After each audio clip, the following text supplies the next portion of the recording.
Relógios de luxo. Um objeto que faz a mesma coisa que um celular barato e que, ainda assim, vale o preço de um apartamento para muita gente. E mesmo assim, filas e listas de espera se formam no mundo todo. Por que isso acontece? Por que alguém aceita pagar 100, 200, 1 milhão por um pedaço de metal que só marca o tempo e que tecnicamente já foi superado pela tecnologia? A resposta não está no tempo, está na construção de desejo, está numa das indústrias mais inteligentes, manipuladoras e lucrativas da história, a relojoaria de luxo. Antes de mergulhar, já deixa sua inscrição no canal. Aqui a gente revela as engrenagens escondidas da economia e dos negócios que movem o mundo. Agora vamos entender como a indústria dos relógios conseguiu transformar aço e engrenagens em símbolos de poder, status e, claro, exclusividade. No começo, relógios eram apenas ferramentas. No século XVI, peças enormes e imprecisas eram usadas por navegadores e aristocratas para medir o tempo em viagens. E já ali, eles carregavam algo a mais: prestígio. Quem tinha um relógio era visto como alguém com poder. Luís XIV, por exemplo, usava relógios como adorno de autoridade. No século XX, veio a virada. Durante a Primeira Guerra Mundial, soldados começaram a usar relógios de pulso pela praticidade. O que antes era considerado um acessório feminino virou item militar. E com a guerra, virou símbolo de virilidade. Depois disso, o relógio deixou de ser só uma ferramenta. Virou joia, especialmente para os homens, que não tinham colares ou brincos como símbolo de status. A indústria percebeu o filão. O relógio virou a joia masculina por excelência, e disso nasceu um mercado bilionário. As grandes marcas entenderam cedo como vender muito mais que um mecanismo. Rolex, Patek, Audemars não vendem só calibres. Vendem histórias, rituais e uma sensação de entrada num clube fechado. E tudo isso é arquitetado com técnicas que funcionam em 3 frentes: exclusividade, narrativa e ritual de compra. Exclusividade. Produção limitada. Listas de espera. Boutiques que tratam clientes ricos de uma forma e outros de outra. Existem relatos, verdadeiros ou semi-lendários, de compradores famosos que foram rejeitados na vitrine. E isso vira senha social. Se você foi barrado, é porque vale mais. Essa recusa não é erro, é ferramenta. Faz com que o desejo aumente.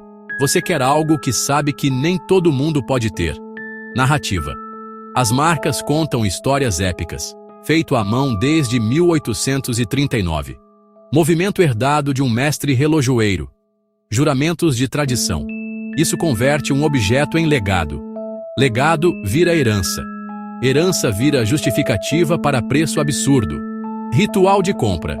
A experiência em loja importa tanto quanto o produto. Atendimento frio, portas discretas, convite só para alguns. A venda vira cerimônia. E a cerimônia cria significado. Você não compra um relógio. Você é aceito por um clube. Economia pura entra em cena com o fenômeno dos bens de Veblen. Em certos produtos, o preço alto aumenta o desejo. É a perversão do mercado. Quanto mais caro, mais admirado. Relógios icônicos se valorizam no mercado secundário. O modelo esgota na loja e meses depois é revendido por valor muito acima do preço original. Não é só luxo, virou ativo financeiro. Leilões colocaram peças em patamares de obras de arte. Um relógio que foi usado por uma celebridade pode atingir valores que chocam. Isso transforma pulso em portfólio. Agora a matemática simplificada. Uma parte do preço paga custo real, materiais nobres, movimentos complexos, horas de mão de obra. Mas outra parte paga toda a máquina ao redor. Boutiques, marketing, patrocínio de esportes, test drives com celebridades e o próprio sistema de exclusão. Em várias contas do setor, a produção representa uma fatia minoritária do preço final. O grosso vai para a operação e percepção. É aí que a acusação de farsa ganha combustível. Não quero dizer que não exista arte. Existem relógios com movimentos extraordinários, complicações que são obras de microengenharia. Tem gente que valoriza isso sinceramente. O problema é quando a narrativa, não a inovação, é o motor principal do preço. Quando o que cresce é a etiqueta, não a engenharia. A indústria está sentindo duas frentes de pressão. Primeiro, as microbrands, pequenas empresas diretas ao consumidor que oferecem qualidade, transparência e preço justo. Elas mostram que é possível ter movimentos suíços ou japoneses com design autêntico, sem boutique milionária. Segundo, os smartwatches. Dispositivos que medem saúde, notificam, pagam e atualizam funcionalidades por software. Para muitos, um Apple Watch substitui tudo o que um relógio mecânico promete em utilidade, e mesmo assim o luxo resiste. Por quê?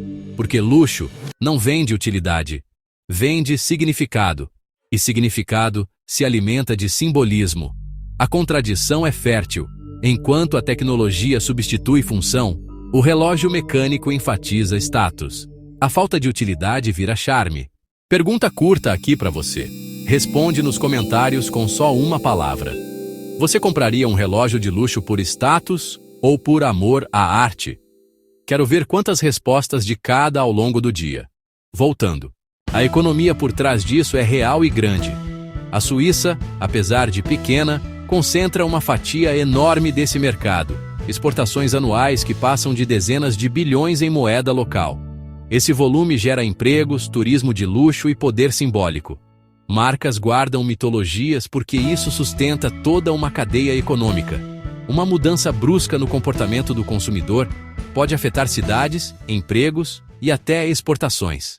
Mas há um efeito pervertido: transformar bens simbólicos em ativos financeiros. Alguns investidores compram relógios para guardar ou revender. Colecionadores viram players no mercado secundário. Casas de leilão anunciam resultados milionários. Para o dono do relógio, em muitos casos, a peça vira mais seguro patrimonial do que um objeto de uso. Isso alimenta uma bolha de valor percebido. E se está gostando, não se esqueça do like. A crítica que chamamos de farsa é dupla. Primeiro, a farsa pessoal.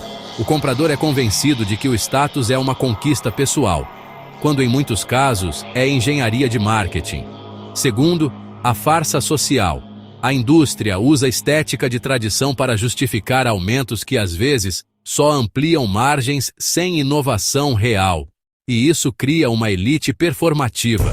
Pessoas compram símbolos que mostram pertencimento, não competência. Mas, atenção, não é tudo golpe. Existem mestres relojoeiros que passam anos ajustando um único escapamento. Existem técnicas que valem cada centavo. O ponto é equilíbrio. Quando o preço é totalmente guiado pelo preço, sem avanço real no produto, entramos numa lógica insustentável. O futuro? Duas tendências crescentes. Uma é a valorização da autenticidade. Consumidores que leem, pesquisam e preferem microbrands com história real. Outra é a financiarização. Mais relógios como ativos, com plataformas de negociação e garantia.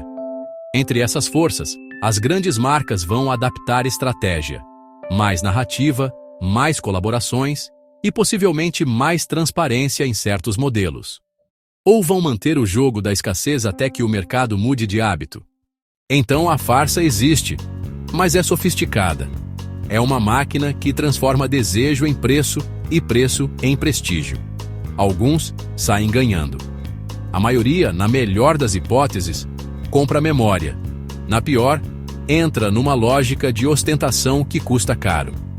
Para fechar, um relógio pode ser obra de arte, herança familiar e engenharia admirável. Pode também ser um símbolo cuidadosamente vendido para te fazer sentir raro. Cabe a cada um decidir se quer pagar por tempo, por história ou por espetáculo. Se você curtiu esse dossiê, se inscreve no canal, compartilha com alguém que acha que relógio é investimento ou que acha que é farsa. Quero ver as discussões. E comenta: status ou arte? Qual é sua resposta? Vou ler todos. Nos vemos no próximo vídeo.